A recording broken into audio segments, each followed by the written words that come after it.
Media మిత్రులకందరికీ కూడా నమస్కారాలు.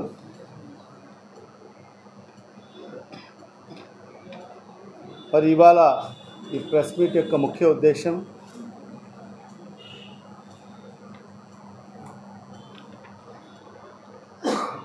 మొన్నటి దినం 18వ తేదీ government of India ministry of minority affairs haj division నుంచి ఒక లెటర్ రిలీజ్ కావడం జరిగింది. ఆ లెటర్ ఏమంటే, విజయవాడలో ఉండే ఎంబార్కేషన్ పాయింట్ అంటే పవిత్ర హజ్ యాత్రకు వెళ్ళేదానికోసం గతంలో ఏర్పాటు చేసిన ఎంబార్కేషన్ పాయింట్ని, దాని ఆపరేషన్స్ని రద్దు చేస్తున్నాము అని చెప్పి 18వ తేదీ government of India ministry of minority affairs నుంచి ఈ లెటర్ రావడం జరిగింది. ఈ లెటర్లో వాళ్ళు రాసింది ఏంటంటే, central haj committee of India మరియు ఏపీ స్టేట్ హజ్ కమిటీ యొక్క రిప్రజెంటేషన్స్ మాకు అందిన తర్వాత, దాన్ని అంతా కూడా పరిశీలన చేసిన తర్వాత ఈ ఎంబార్కేషన్ పాయింట్ని రద్దు చేస్తున్నాము. మరి ఇక్కడి నుంచి ఏదైతే ఆపరేట్ చేస్తున్న ఫ్లైట్ ఆపరేటర్స్ యొక్క ఆపరేషన్ని కూడా నిలుపుదల చేస్తున్నామని చెప్పి మరి ఈ లెటర్ యొక్క సారాంశం. నిజంగా ఈ ఎంబార్కేషన్ పాయింట్ మన రాష్ట్రంలో సాధించుకునే దానికోసం ఎంత ప్రయాసపడ్డామో, ఎంత కష్టపడ్డామో as a minister for minority welfare గతంలో నేను పనిచేశాను కాబట్టి మరి నాకు తెలుసది. ఎంతో ప్రయాసపడి, ఎంతో కష్టపడి సాధించుకున్న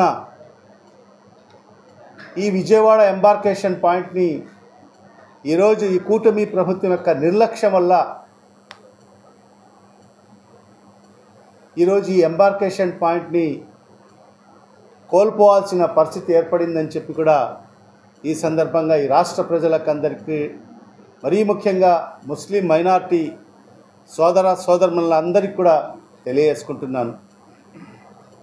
ఇది చాలా దారుణం. ఎందుకంటే దశాబ్దాలుగా మనం చూసాం,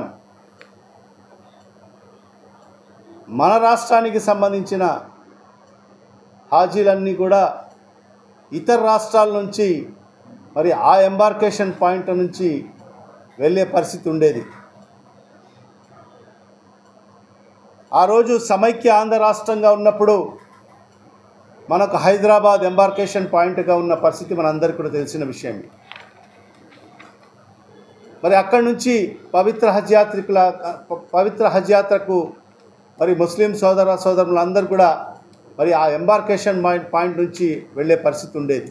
నుంచే మన రాష్ట్రానికి ఒక ఎంబార్కేషన్ పాయింట్ సాధించి మరి ఆ యాత్రికులకందరికీ కూడా అన్ని సదుపాయాలు కల్పిస్తూ మరి వాళ్లకు హజ్ యాత్రికులకు సాగనంపితే, మరి ఈరోజు చూస్తే నిజంగా ఎంతో ప్రయాసపడి, ఎంతో కష్టపడి సాధించుకున్న మరి ఆ ఎంబార్కేషన్ పాయింట్ని మరి ఈరోజు మనం పోగొట్టుకోవడం నిజంగా చాలా బాధాకరమైన విషయం. ఇది పూర్తిగా ఈ కూటమి ప్రభుత్వం యొక్క నిర్లక్ష్యం వల్లనే మరి ఇది ఏదైతే ఎంబార్కేషన్ పాయింట్ మరి ఏదైతే కోల్పోవడం జరిగిందని చెప్పి కూడా ఈ సందర్భంగా తెలియజేసుకుంటున్నాను. ఖచ్చితంగా స్పందించాల్సిన అవసరం ఉంది. ఎందుకంటే మరి ఈ ప్రభుత్వం, ఈ కూటమి ప్రభుత్వం అధికారంలోకి వచ్చిన తర్వాత 10 నెలలు అవుతుంది. ఈ 10 నెలల కాలంలో మరి మైనార్టీలకు చేసింది శూన్యం. మరి ఈనాటి వరకు ఈ 10 నెలల కాలంలో ఒక్కటంటే ఒక్క మంచి కార్యక్రమం మైనార్టీలకు జరిగిందంటే జరగని పరిస్థితి. ఎంత దారుణం అంటే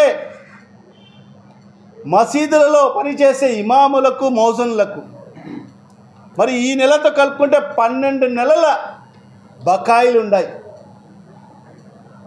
12 నెలల బకాయిలు ఉన్నాయి. 12 నెలల బకాయిలకు గాను మొన్న రంజాన్ నెల ప్రారంభమైన తర్వాత కేవలం 6 నెలలకు మాత్రమే, అంటే 90 కోట్ల రూపాయలు అవసరం అయితే కేవలం 45 కోట్ల రూపాయలు మాత్రమే రిలీజ్ చేసి చేతులు దులుపుకున్న పరిస్థితి మనం చూస్తున్నాం. మరి అది కూడా ఇంకా పూర్తి స్థాయిలో మరి ఆ ఇమాములకు, మౌజన్లకు వాళ్ళ అకౌంట్లో జమ కాని పరిస్థితి మనం రాష్ట్ర వ్యాప్తంగా కనిపిస్తుంది. అరకొర వాళ్ళ అకౌంట్లో పడిన పరిస్థితి మనం గమనిస్తున్నాం. మరి ఖచ్చితంగా ఇవాళ ఈ మీడియా ముఖంగా కూడా మరి ఈ ప్రభుత్వానికి, కూటమి ప్రభుత్వానికి డిమాండ్ చేస్తున్నాను. మరి ఏదైతే 12 నెలల కాలానికి సంబంధించి మరి ఆ గౌరవ వేతనాన్ని మరి రంజాన్ ఈద్కు ముందుగా వాళ్ళకందరికి కూడా వాళ్ళ అకౌంట్లో వాళ్ళ గౌరవ వేతనాన్ని అందించాలని చెప్పి కూడా ఈ ప్రభుత్వానికి డిమాండ్ చేస్తున్నాం. వాటిలో ఎదురు చూస్తున్నారు 50 ఏళ్ళు పైబడిన వాళ్ళు. మాకు ఎప్పుడా పెన్షన్లు వస్తుందని చెప్పి కూడా ఇప్పటి వరకు ఒక కొత్త పెన్షన్ కూడా 10 నెలల కాలంలో ఒక్కటంటే ఒక్క కొత్త పెన్షన్ కూడా శాంక్షన్ చేయని పరిస్థితి. మరి ఎప్పుడు మీరు మైనార్టీలకు మరి 50 ఏళ్ళు నిండిన వాళ్ళకందరికీ కూడా పెన్షన్ ఇస్తున్నారో కూడా మరి ఈ ప్రభుత్వము, మరి గౌరవ ముఖ్యమంత్రి గారు, మరి గౌరవ ఉప ముఖ్యమంత్రి పవన్ కళ్యాణ్ గారు కూడా మరి సమాధానం చెప్పాల్సిన అవసరం ఉంది. మరి ఈ రకంగా మైనార్టీలకు 5 లక్షల రూపాయలు వడ్డీ లేకుండా రుణాలు ఇస్తానని చెప్పి కూడా తమ మేనిఫెస్టోలో పెట్టడం జరిగింది. మరి ఈనాటి వరకు ఒక్కరికన్నా ఈ 10 నెలల కాలంలో ఒక్క నయా పైసా అన్నా మీరు లోన్ల రూపంలో ఇచ్చారని చెప్పి కూడా ఈ రాష్ట్ర ప్రజలకు ఈ ప్రభుత్వం సమాధానం చెప్పాల్సిన అవసరం ఉంది.